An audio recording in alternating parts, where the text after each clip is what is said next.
But right now, we'll take a quick look at the evolution of scientific paradigm in psychology.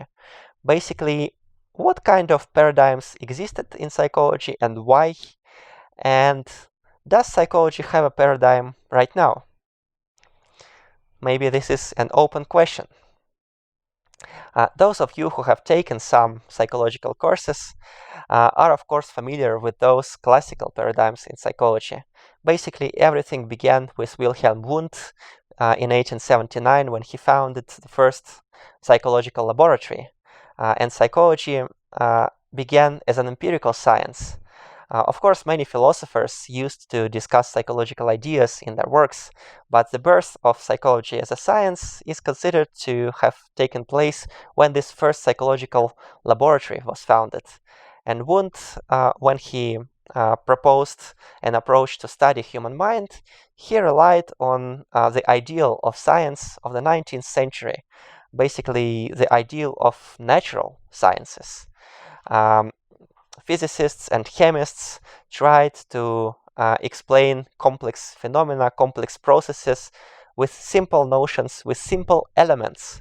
And of course, generally, this approach comes from René Descartes, who proposed that we should reduce every complex thing to its simple elements and then reconstruct it. And this way we can arrive at knowledge.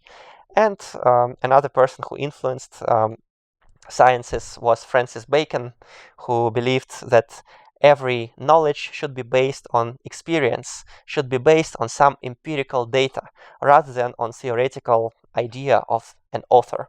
So Wilhelm Wundt founded his first laboratory for the study of consciousness, and he proposed to his subjects to look at different visual stimuli, mostly visual, but sometimes also auditory, and people were supposed to reduce these stimuli to elements. For example, if I showed you an apple, you would be expected to reply that you experience something green, and the intensity of this green is such and such on a certain response scale. And Wundt's disciples, Edward Titchener and others, they have perfected this method of introspection and derived very specific rules about how you should conduct this introspection. But introspection, from the word intro and spatio, basically looking into oneself. So classical psychology of consciousness was basically the study of human mind using introspection, using self-reports. And of course, the limitations of this approach as a psychological paradigm became evident very quickly. And there were three different reasons why classical psychology of consciousness was criticized by three different schools that emerged later on. The first school was Gestalt psychology. Max Wertheimer and his other colleagues, they said that actually there are some things in human minds that cannot be reduced to elements. For example, when you hear a melody, you can change the key. All the notes will be different, but the melody will remain the same. You will still recognize it. So there is something about this melody that makes that gives it a unique quality, and this cannot be deduced from the elements from which it is comprised.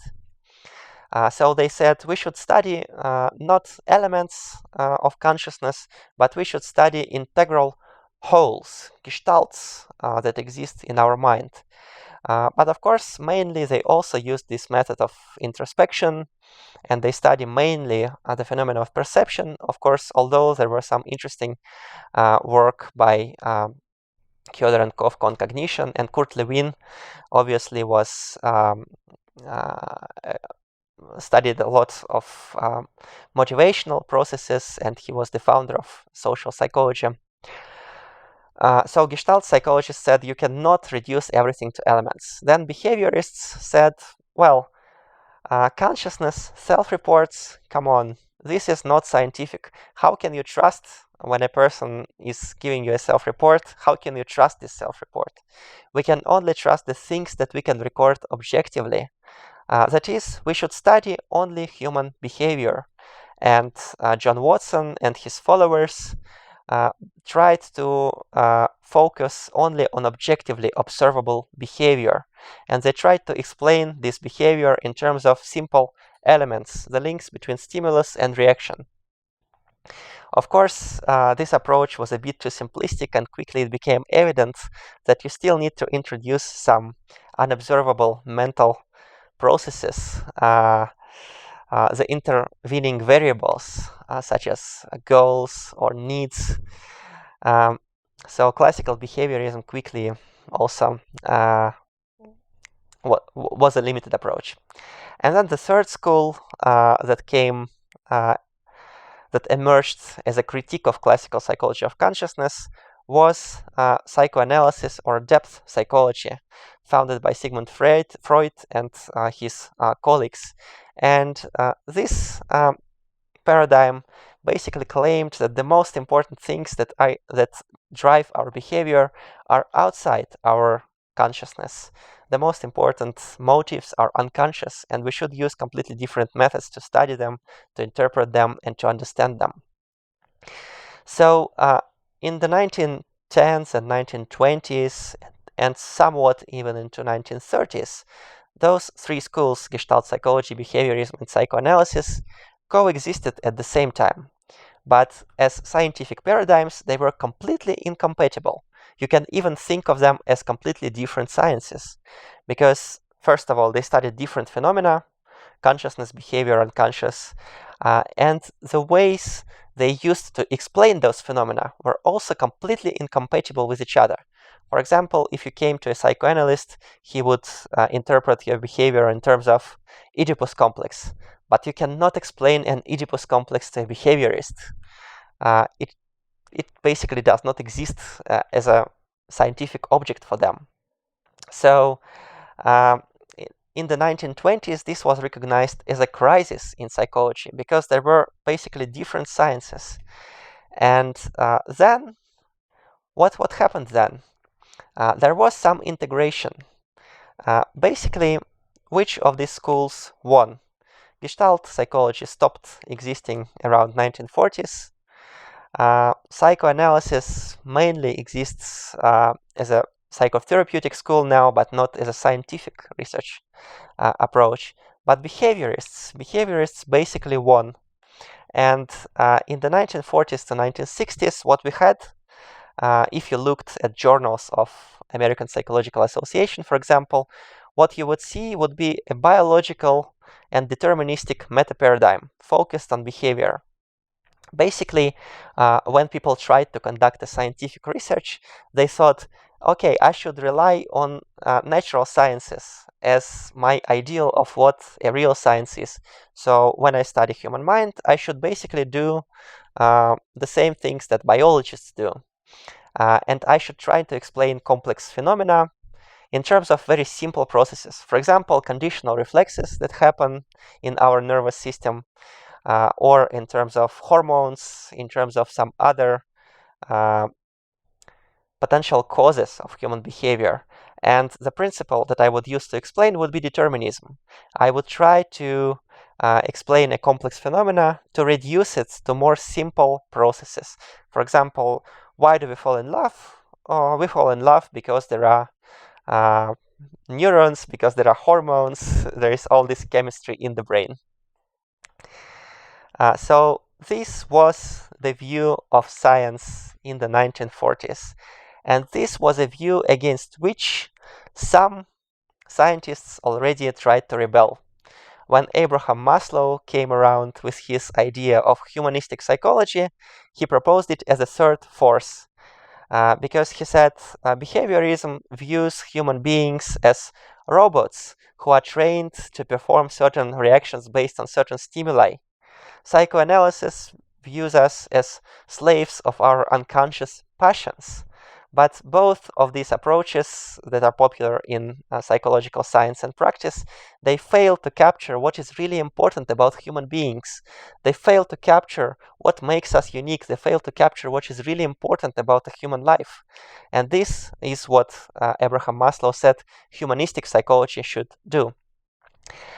So basically, he had in his mind a slightly different ideal of science. And now here we can take a look at 3 different ideals of science. This classification was proposed by a Danish historian of psychology, Madsen, whose work you can find in our reading literature.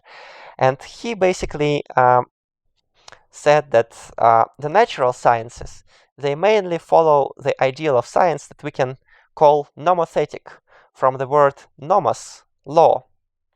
And according to nomothetic ideal, if you want to understand a person's behavior, you need to discover general laws that govern it and use them to explain and predict an individual case.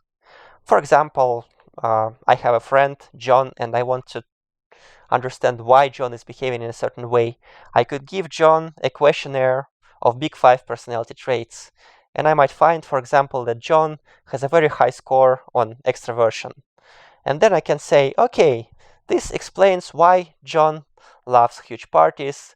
This explains why John is more ambitious. This explains why in a group of people, John usually does the talking rather than listening. And he likes changing places. He likes going in different directions because, well, maybe his optimal level of stimulation is higher than for introverts, if we trust this physiological explanation. So basically, I can predict even things about John's behaviors that I did not ever observe. For example, that he might be dominant in some social situations, or that he might be a leader in a group, and so on. But of course, I will still fail to understand what is really important for John in his life. What makes John a unique person? Why does John make the choices that he makes? In order to understand those things, I need to use a different research approach that follows a different ideal of science. The second ideal of science is called hermeneutic ideal, when instead of trying to explain a person using general laws, we try to understand the laws that govern an individual case. Because obviously, the reasons why John does certain things that he does may be specific to his individual background, that is always completely a unique combination of life circumstances and some biological givens and so on. So we try to understand those individual laws, meaningful relations, and interpret them. This is basically the approach that Sigmund Freud used when he tried to interpret the behavior of his clients. And this is an approach that also many classical psychologists used. For example, when in 1943, Henry Murray published, he did not publish it, obviously, but he prepared a report for the CIA about Adolf Hitler. His mind and the prognosis for his behavior in case Germany wins or loses the war. And in that research, he basically tried to gather all the available evidence about Hitler's life, his background, and he tried to predict how Hitler would behave. He tried to explain what motivates him, what's important for him. Because obviously, when you deal with such an individual case, there is no way you can apply nomothetic approach. Your possibilities are very limited, and obviously an empirical study would not be possible there. And the third ideal of science is ideographic ideal, that is very close to hermeneutic ideal. In ideographic ideal, we try to describe the uniqueness of each individual case, and then we can use this description to interpret it. So nomothetic ideal is common in natural sciences, but hermeneutic and ideographic ideals are very common in humanities. For example, if you want to understand why a certain poet has written poems about a certain thing and the real meaning of his poems or her poems, probably general laws will not really help you much. You will try to understand the life of that person, the social situation during that time, and you will try to interpret it. So in literary studies, in history, people rarely use quantitative methods, people rarely use nomothetic approaches, and they understand that these general laws can be only very limited as explanations of an individual case. So this hermeneutic and ideographic ideal, it existed in 19th century psychology. For example, Wilhelm Dilthey proposed a different type of psychology, and Wundt, when he developed his approach, he also had a different theory about nations, the psychology of nations, and there he only used hermeneutic and ideographic ideal because he believed that in order to understand the process at the level of culture, you cannot really apply empirical study. But for some reason, behaviorists won, so nomothetic ideal won. But already very quickly in the 1940s and 50s, people started to propose alternative paradigms to actually get rid of this biological deterministic paradigm.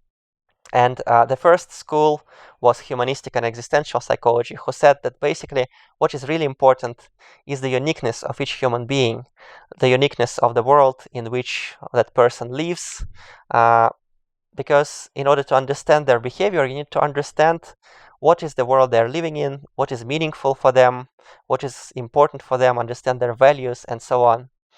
And the knowledge of their personality traits or some kind of needs or some kind of patterns of stimuli and reactions will be only very limited as a scientific explanation. So humanistic and existential psychologists, they said that we should actually give up the classical scientific approaches that try to reduce human beings to general patterns, to scientific, to statistical to statistical generalizations, because in order to understand what makes us unique, we need to get rid of all kinds of generalizations. Unfortunately, this approach did not really form a scientific research direction, because humanistic and existential psychologists, they did not propose any new methodology. Obviously, the methodology that you would use to tackle this goal would be qualitative data. But qualitative methods were not really well developed in the 1960s. They only started to be developed as a response to basically this incentive, to this message of humanistic psychology. So humanistic psychology has made all of psychology more humanistic, but it did not evolve as an independent research direction. The second meta-paradigm was Marxist psychology. Sometimes we think that, well, Marxism is an ideology, but in Russia, Marxist psychology was based on the philosophy of Hegel and the philosophy of Marx. And instead of basically producing some kind of ideological messages, people like Vygotsky, Leontiev, and Luria, they really worked hard to come up with a scientific theory that would explain the unity of the processes of consciousness, unconscious behavior, and sociocultural processes using this Hegelian and Marxist philosophy. And these theories are actually very strong as theoretical approaches. Leontiev's activity approach or Vygotsky's cultural historical approach.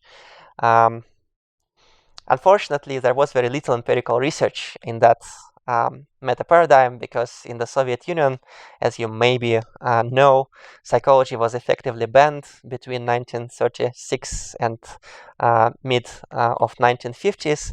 So during that time, when most psychology departments were founded in the world, when people developed the most commonly used psychometric tools like MMPI or 16PF and so on, in the Soviet Union, basically psychologists could not really conduct any research, and the first department of psychology was only founded in 1966. So when you try to understand why Russian psychology maybe sometimes is a bit backwards in terms of methodology, it's because nothing existed. It was banned by Stalin. So the meta-paradigm that emerged in the 1960s to 1980s is what we can call mainstream psychology. Basically, what is published in the journals of American Psychological Association. And these are the most common models of motivation or personality or cognition that you can find in those journals. And regardless of what research questions people ask, they may still use the same empirically validated models. For example, the Big Five model of personality traits, it can be used in neurocognitive research, or it can be used in by social psychologists or by personality psychologists and so on. So it is this bunch of methods, psychometric theory, some theories explaining certain aspects of human mind that are commonly accepted by more or less everyone in the field as possibly valid explanations. It is this bunch of developments that have made us a single science rather than different schools that compete with each other and use different dictionaries of phenomena. So now what is happening to psychology at present? In what direction